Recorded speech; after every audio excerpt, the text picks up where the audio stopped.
Within the Projects tab on Web, you can see the progress of all your projects at a glance. Progress is split into two categories: time and tasks.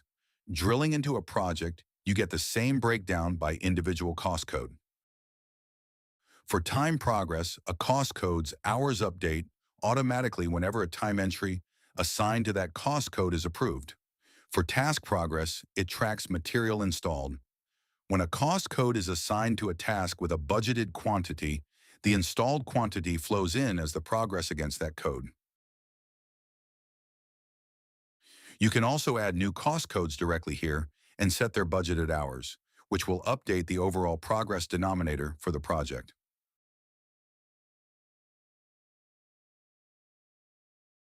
On mobile, the same progress view is available within any project, broken out by cost code, just like on web.